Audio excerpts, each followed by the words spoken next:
Hello and welcome to another booktube video from me, Lauren, from Lauren and the Books. I hope you're all doing very, very well. This is a wrap up of the second half of the books that I've read in January. I have read 21 books this January and I'm filming this on the 28th. So it's still not over. I can't believe how many books I've read. I think it's partly down to reading on an e-reader. Like, I seem to read really quickly on that. However, I thought this would happen earlier on in the month, so I've reviewed the first 6 books that I read on my January reading wrap up part 1, which I will link down below, and this will be the second half, so the 15 books that I read in the second half of the month. 15 books. Also, just to add in, I am taking off February from making videos. I've done this the past few years. It's just because December is so busy with Vlogmas, making a video every day.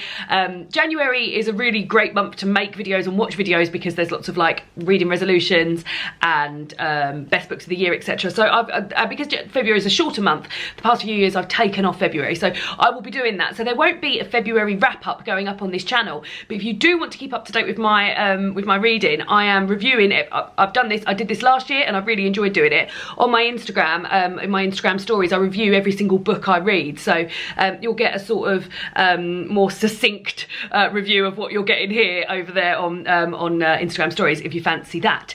And lastly, before we get into the book reviews, it's Cozy Reading Afternoon this afternoon. If you're watching this on Friday morning when the video goes up, Cozy Reading Afternoon is this afternoon between the hours of 2 PM till 5 PM GMT. It is the 3.0 series of the Stay at Home Club Cozy Reading Nights, and it's a Cozy Reading Afternoon this afternoon. So yeah, get involved if you want to. I'm active on Instagram and Twitter throughout using the hashtag Cozy Reading Night. But as it's Cozy Reading Afternoon, I'll be using Cozy Reading, hashtag Cozy Reading Night and hashtag Cozy Reading Afternoon. So do get involved. Anyway, we haven't got time to talk about anything else because, as I said, I've got 15 books to review here and we've got to crack on with it. So I will start with the first book I read in the second half of the month, and that was Stronger by Purna Bell. Now, this is a proof copy. This book isn't out until the 29th of April, and I love this proof copy. I was very, very excited, and I loved the front cover, loved what was inside it. So I just sort of bathed myself in how much I loved this. This is Purna and her memoir, talking about her coming to terms with her physical strength as well as her mental strength following the sudden death of her husband, who had been depressed and an addict for many years previous. And it's her getting into weight training, and it's her getting a hold of her thoughts. It talks about all different sort of relationships with exercise. If you liked Eat, Sweat, Play, which is a book that I read by Anna Kessel and really, really loved a few years ago, I feel like I got more from this because I feel like this is much more intersectional. There's a lot more looking at different races and cultures and those relationships with exercise. I loved hearing her talk about how enthusiastic and how proud she felt of her weightlifting and how far she'd come, and it made me want to work upon my own non-existent upper body strength, because I really have got no upper body strength. But yeah, I thought this was amazing. I loved the interviews she did with women, and I thought it was fantastic. So yeah, definitely keep an eye out for this when it comes out later on in the year, because I thought it was amazing. Next up was an audiobook, and that's Love After Love by Ingrid Persaud. This I listened to the audiobook, as I said, and this is a story of 3 people told from 3 different perspectives. Betty, her son Solo, and their sort of lodger, I guess, Mr. Chayton.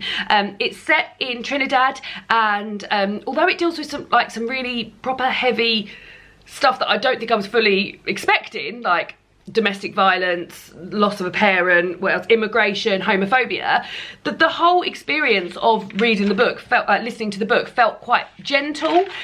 That being said, I wonder if it was a bit too gentle for me, because sometimes I literally couldn't remember what had happened in the last sort of like 15 minutes I've been listening. I really liked all the characters in it though, and as I said, it focuses mainly on their life in Trinidad, but Solo goes to New York for a period of time and ends up living there as an illegal immigrant, and you hear about his life there as well. So yeah, like I said, I enjoyed the characters and I was endeared to them, but my mind did keep wandering away from the storyline. So I gave this 3 stars, but I wonder if maybe it was more of a 2.5. Next up, another audiobook, and this is Failoshopy, a handbook for when things go wrong by Elizabeth Day. So I'm already a big fan of Elizabeth Day and her podcast, How to Fail. She's got, I think the podcast came off the back of the book. I think she wrote the book first, How to Fail, and then she made a podcast where she talks to, well, more recently, sort of everyday people, but up until more recently, celebrities, and picks 3 failures within their life. Now, I really enjoy the podcast and the book. As I said, I listened to the audiobook. No, I actually read the book the first time round. And this is more of a sort of like companion book to those things. So for me, it was enough that it added a little bit more, because a lot of it is quotes from people who she has interviewed, and being such an avid fan of the podcast, some of it wasn't new material for me, but there was enough sort of fresh material in there where she looked at the people she had interviewed and talked about, like, and sort of did a deeper dive on that, where it did feel a little bit new. So I feel like that was quite well balanced, that it was like old material but she'd made it new. But I think if you were coming to this as a non-fan of Elizabeth Day, you'd be a bit like, so would definitely recommend going to the podcast and the original book first, but I feel like this is a great companion piece, and if you're already a fan, then you'll love it. Next up is, as I said, I've read a lot of books of my e-reader, got out from the library this month, and it's I Am Thunder by Mohammed Khan. This is a YA book that I actually read because it was recommended in the back of, what was the book that I read earlier this month? Run Rebel. So I read a book called Run Rebel earlier this month, and at the back of that book there was a list of some books that you should read if you'd enjoyed that, and this was one of them. So I got it out on Libby almost instantly. As I said, it's a YA book about a young girl, Musna, and her sort of like moving schools, everything that's associated with that. Her dad's lost his job, getting a new job in a different area, like moving schools, but alongside all of this sort of like everyday teenage stuff, where she wants to, her parents want her to be a doctor but she doesn't, she wants to be a writer. She's actually being radicalised by some Islamic extremists in a sort of in a way that you're not even sure when you're reading it if that's what's happening. So you can't even imagine what it would be like for a like 15-year-old girl to be like going through this. By the end, it's much more clear that that is definitely what's going on. I feel like it was really well done. Now, the author himself is a secondary school teacher, and I feel like he really knows young people, and I was very impressed by that, that it felt really like I was reading a teenager's thoughts. But then there were also bits in it where I was a bit like, oh God, would that have happened? For instance, and this is a bit of a spoiler, so skip this next 10 seconds.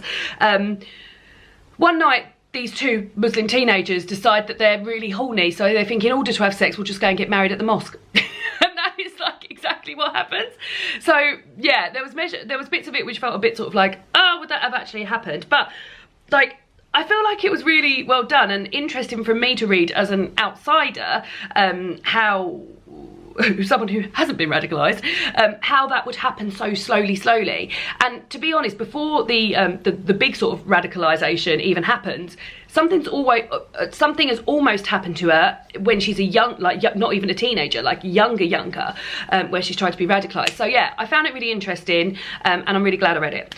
Next up is Lamplighter by Jackie Kay. This is a play that I read for the first Cosy Reading Night. Now, I thought this was amazing, and when I read it, I couldn't believe how real and brought to life this was. But this is, there is so many trigger warnings in here, and there's so much sort of stuff that affected me in here that I would definitely go to this with some trepidation, and with me giving you these trigger warnings for things like rape, loss of children, slavery, just everything you can think of basically. But yeah, really powerful and really effective. Now in the back it says that it almost reads as a poem, and I would, and Jackie Kay herself is a poet, and I would definitely agree with that. There's a lot of sort of repetition. There's scenes where like really, like, even not seeing this play but just reading it really like felt vivid to me. There's scenes where they're talking over the oh, what's it called when they do the on Radio 4, when the shipping forecast, they're talking over the shipping forecast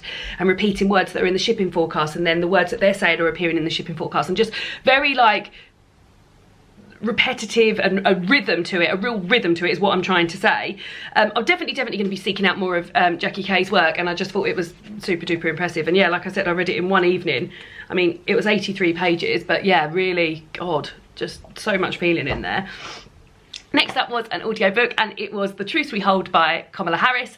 I wanted to listen to this. I actually read this as part of the Reading Women Challenge, but I'd planned on listening to this at some point anyway. This was for the prompt. Actually, I don't think I've marked it off in my little book, so I need to do that. Oh no, I have marked it off. This was for the prompt about a woman in politics, which Kamala Harris is. She is now Vice President. And I really enjoyed this, and I was really pleased to find, like, not knowing anything about Kamala Harris, I was really pleased to find that a lot of our political views aligned, and I really felt sort of buoyed, I don't even live in America, but like buoyed by having her as Vice President of one of the most powerful countries in the world. Like, I feel like she's a good person, and I get her from the audiobook. I really got her warmth. Like, there was a few times where she's sort of like chuckling along to things she's saying, and I'm thinking, oh, she's reading this out aloud and chuckling along. Like, it was just, it was really, really lovely, and like I said, her warmth and humour really shone through. And yeah, I really enjoyed it. I've actually been sent the paperback of this book, and I will definitely be revisiting it now, like, as I get to know her more, I think, seeing her on the news and stuff. Next up was a romance book. Now, following my video I made about me not very much enjoying romance books or women's contemporary fiction, I got recommended quite a few books, and one of the books that I got recommended was You Had Me at Hola by Alexis Daria. So quite a few people recommended this to me, so I went into it quite excited. Actually, quite a few people recommended it to me, and I already had it on hold from the library, so that's bizarre, isn't it? I actually had this on hold because I thought it was gonna be for one of my Reading Women challenges. I thought this was, oh, somebody at the door. So yeah, I was planning on reading this for one of the Reading Women challenges where it was saying about, I think it was a young adult novel by a Latinx author. This is definitely not a YA novel. There is like proper shagging in here. And in terms of the shagging, actually, they were probably the parts I enjoyed more, because there was definitely more in terms of consent and things like that, which you don't often get in other novels. Talk about using a condom and things like that, which I haven't read in other romance novels. But yeah, there were still things in there that I didn't like the insta-love in there was just, like, I'm just not into insta-love, and you'll hear me mention that term again in another book that I read later on. It just doesn't feel very believable for me. And also, the first scene where the two love interests meet, she spills coffee all over herself and her blouse goes really see-through, and I'm just like, oh god. And she ends up having to wear like some really skimpy clothes to their first run through of they're both working on a TV show, the first run through of me working on a TV show, and I was just like, no, I'm just not up for that. And also, like, she throughout the protagonist throughout was talking about her leading lady plans, how a leading lady doesn't sort of settle for this, and she doesn't want to do this because that's not and what she wants to be as a leading lady, and by the end she just shits it all off for a bloke. So yeah, there was parts of it where I was like, oh god. And also there was also a lot of references to like being fat in there, and that bit not being cool. So I was very much rolling my eyes at that. I'd actually hurt my lower back on the day that I read this whole thing, and because it was on my e-reader, I literally like balanced it on I was laying on my back all day, and I balanced it on my chest and read it in one thing, and I wonder if I hadn't been reading it in one day, would I have given it up? And I think maybe I would have done, but yeah, it was light, and it kept me going for that day. So yeah. Next up was another women's contemporary fiction book, which I read for my book club that I do with my friends over Facebook, and that's The Flat Share by Beth O'Leary, and I actually enjoyed this a bit more. I listened to the audiobook of this. And this is the story of two people who live in the same flat. Leon, who works nights as a palliative care nurse, and Tiffy, who works for a publisher, and she has the flat from like a certain amount of time, like for the evening basically, while Leon's at work, and then he has it during the day while she's out at work. And they begin corresponding through notes, and there's a lot of like, I actually felt quite like they hadn't met for a really long time, and they obviously got on very well over these notes. I mean, of course they did. Yeah, by the time they met, I was actually quite rooting for them. And I did enjoy it, but I do feel like you have to suspend a certain amount of disbelief. And this is someone who comes from like reading like, not fantasy books, but like books. Yeah, I feel like I'm being a bit, like, taking the piss a bit by saying, oh, I had to suspend disbelief because, like, I watch TV programmes and read other books where, like, you wouldn't have to suspend disbelief about things that are happening in a romance book. It seems daft thinking that about a romance book. But in what world, really, would two people be living in the same flat and writing each other notes and then falling in love? Like, would that really happen? And also, like, Leon's girlfriend, wouldn't you just move in with your girlfriend? She was very, very, like, jealous about Tiffy living there, even though she was the one that had like negotiated the whole thing and arranged for Tiffy to be there. She was very, very jealous, and I was like, if you were that jealous, wouldn't you just ask your boyfriend to move in with you so he could save money that way? He wouldn't have to have a girl living in his house during the evening. Like, but yeah, but then I listened to the end of the audiobook, had a little interview with Beth O'Leary, which was quite interesting, and where she got the idea from is that her partner was a junior doctor, I don't know what the deal is now, and they would leave little notes for each other, and they felt like, and like when he was working nights or when she was doing this, like it felt like they never saw each other. So I sort of see it when I get that. But like, yeah, I did feel a bit like, well, this is a bit daft. But I gave it 3 stars, and like I said, it was light, it was fun, it was flirty. I didn't feel cringed out by the flirting. Yeah, one of the better women's contemporary fictions I'd read. So yeah, and I also actually have read The Switch by Beth O'Leary, and I enjoyed that too. And she's got another one coming out this year, which I think might be called The Car Share. I feel like I've seen the front cover, and I think it's got a car on it. Next up was Kimjong, born 1982 by Cho Nam-ju. This is a book translated from Korean and is translated by Jamie Chang. I got bought this for my birthday by my friend Emma. And yeah, this is Kimjong's life told through various acts of misogyny from when like her mother is pregnant with her all the way up until she's had her own children, etc, etc. So I did find some of this, like the writing felt almost clinical or like a report. Now, but I didn't seem to mind that when I was reading it. Like, there's a lot of sort of like short sentences, a lot of sort of like fact delivery rather than flowery writing, which is not often what I would go for. But I did find it interesting, and also this is a book written about a book written in Korean by a Korean woman about a Korean, like about what it's like to be a Korean woman. But like, this translates all over the world, and I certainly have experienced some of the acts of misogyny that Kim Jiyoung had herself. So yeah, I thought it was interesting. It didn't take me long to read at all. It was just over 150 pages.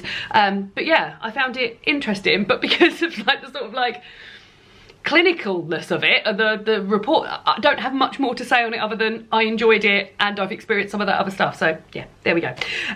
Next up was You Should See Me in a Crown by Leah Johnson. Now this is where I'm going to talk about insta love again. So I read this on my e-reader. It's a YA book, and I read this for the Reading Women Challenge because it has a queer protagonist in it, a queer love story. But I felt like the love story in this was completely like, they just, I felt like they were two, that they both found like, it just felt like they were both there, so why don't we fancy each other? Like, it didn't feel much like that. And there was much to sort of explore in this book in terms of Liz herself being, if she gets to be prom queen, that's what the book's about. She wants to be prom queen so that she gets a grant so she can go to the college she wants to. If she gets that, she will be the first queer woman of colour prom queen that her school's had. There's issues there with her mother having died of sickle cell disease. There's issues there of her brother being ill with sickle cell disease. And yeah, there was these things that could have been more dealt into, but the whole thing I felt quite flat. And I remember using the word charmless in my Instagram review, and that's how the whole thing felt to me. It felt very like there just wasn't much there for me to be excited about. So yeah, but yeah, I was disappointed, I guess. I thought I was going to really enjoy this, and I was disappointed. Next up, I read Black and British by David Olusoga. This is a version of David Olusoga's book Black and British on history. This is a revised book made for younger readers, and it says here a short essential history, and I would definitely agree that. Now, I ain't making excuses for myself, but I haven't studied history at all since I was, what's year 9? 13 was the last time I did history. So my historical knowledge is shit about everything, but definitely is shittest about Black history because I don't ever remember learning anything about Black history when I was at school. So this was a really good place for me as an adult to start a book that is like aimed at younger people who don't know anything about this history. That was aimed well for me. And it really does cover a lot, from like Black people in the Roman times, which I didn't know happened, learned about the Romans, didn't learn about anything about the Black people, all the way up to as recently as like the Windrush generation, or even as recently as Stephen Lawrence's murder and the murder of George Floyd. And yeah, I feel like the accompanying sort of, what would you call it? Accompanying like resources that come with them, for example a picture of the Windrush boat, and maps and things like that were very well placed and very helpful, and I would definitely recommend this for people who want to know more about Black history, be you a young person or not, because it definitely taught me stuff. So I feel I'm pleased I read it. I'm pleased I am. Next up was a picture book that I read on my e-reader, which I've never done before, read a picture book on my e-reader, and it was Malala's Magic Pencil by Malala Yousafzai. Now, like I said, I'd never read a picture book on my e-reader, and it was beautiful. So I can only imagine how beautiful it is in the flesh, in the actual hardback book, because this book was so gorgeous. It was just literally like coming off the e-reader. I was having such a lovely time reading it, and it is Malala's story, of which I've read the actual book that she's written, catered to much younger readers. So there's not stuff in there about, for instance, when she gets shot in the face by the Taliban. It is much more focusing on how much she loved school and why she was so sad when she wasn't allowed to go to school. The illustrations in it are beautiful. They are like almost like henna-esque, and it was just lovely. It was just a lovely, lovely reading experience, and a really sort of like a story that had been adapted in a really beautifully way and accessible for like young children. I feel like I'm going to buy it for a lot of people, is what I'm saying. I really, really liked it. Next up is a book that this is the second to last book. We're almost there, guys, and it's a book that I read last year, and it's one of my favourite books of last year, and I've mentioned it quite a lot, so I won't go into big detail here, but what I will talk about is the fact that last year I read it, and this year I listened to the audiobook of it, and that's Love in Colour by Bolu Babalola. I love this book. It's so beautiful. It is a collection of love stories and like folk stories, myths and legends, reimagined with a woman of colour at the centre of the story. And like I said, I read it last year and absolutely loved it. I listened to it this year, and I wanted to revisit it as an audiobook because I'd heard such wonderful things. In particular, that Bolu herself narrates a lot of the stories, but the last story, and she's done so, although a lot of these are like myths and legends and stuff reimagined, she's got a few original stories at the end, and one of the stories, her mum and her read out together, and it's just so lovely. A lot of the ones that I'd loved before were still my favourites, so Nefertiti, Psyche and Nalali, they all remain favourites, but I also really enjoyed Orin this time round as well. So each story is told just like the stories are named after the main character in them. It's just full of love and it's full of joy, and if you're looking for something that's gonna like really cheer you up, then I'd definitely go for it, because they're all at the heart of all of these stories is just love and joy, and we all need a bit of that in the moment. So yeah, really, really loved it, gave it 5 stars again. And then the last book that I have read in January is Supper Club by Lara Williams. Now this is the book that I'm reading for my Patreon book club, and we're discussing it this Sunday, and that hasn't happened yet. So I don't want to go into too much detail because there'll be a full story there, but what I will say is that I've never been so disturbed on what to give a book as a star rating. Normally I sort of have an idea and almost can go straight away, or when it comes to the review I'm like, oh well, I gave it this, but I've actually thought about it and it's probably gone up a star or gone down a star. But there was parts of this book which I absolutely was like repulsion. I was repulsed by some of this in here. There's a lot of food writing in here, so I'd fly wildly from like being repulsed by some of the food writing in here, and then thinking it was literally the most delicious thing I'd ever read. Also in the same way that like there's a level of hedonism in here which I just cannot relate to at all, and would be feeling almost uncomfortable or intimidated reading that sort of level of like partying, drug taking, and them having a lovely time whilst doing it.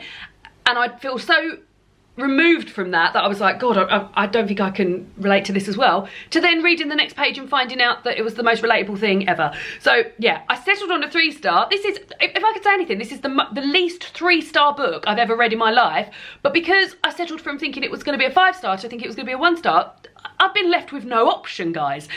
So yeah, if I just tell you what it's about a girl, Roberta, who with a group of her friends or extended friends set up a supper club whereby they have sort of like these, as I said, hedonistic evenings where they eat everything that's put in front of them, they take drugs, they drink loads, they dress wildly, they break into spaces, and the whole message is sort of like, as a woman you want to take up space, and that be by getting bigger or by being in a space where you're not normally going to be be, like breaking into a department store and like holding a supper club there. Yeah, so that's the theme that throws throughout it. And Roberta herself, I didn't really like her very much, but yeah, it's blown my mind really. So yeah, we'll be talking about more of that when I talk about it with Patreon Book Club on Sunday. So yeah, so those are the books that I read in January. Whoa, that was a lot, wasn't it? As I said, I'm away for February now, so taking a little bit of a holiday. You can still follow me on Instagram at Lauren and the Books. And yeah, my Patreon book club will still be going ahead as well, so if you wanted to have a look at that.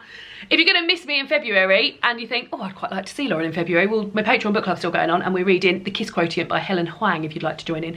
I'll link all that down below. So yeah, those are the books that I read in the month of January. Hope you're doing really well, and I'll see you all again on Sunday for my last video before I go away for a month, and that will be the Cozy Reading Afternoon vlog, which is this afternoon, 2 till 5 GMT. Goodbye!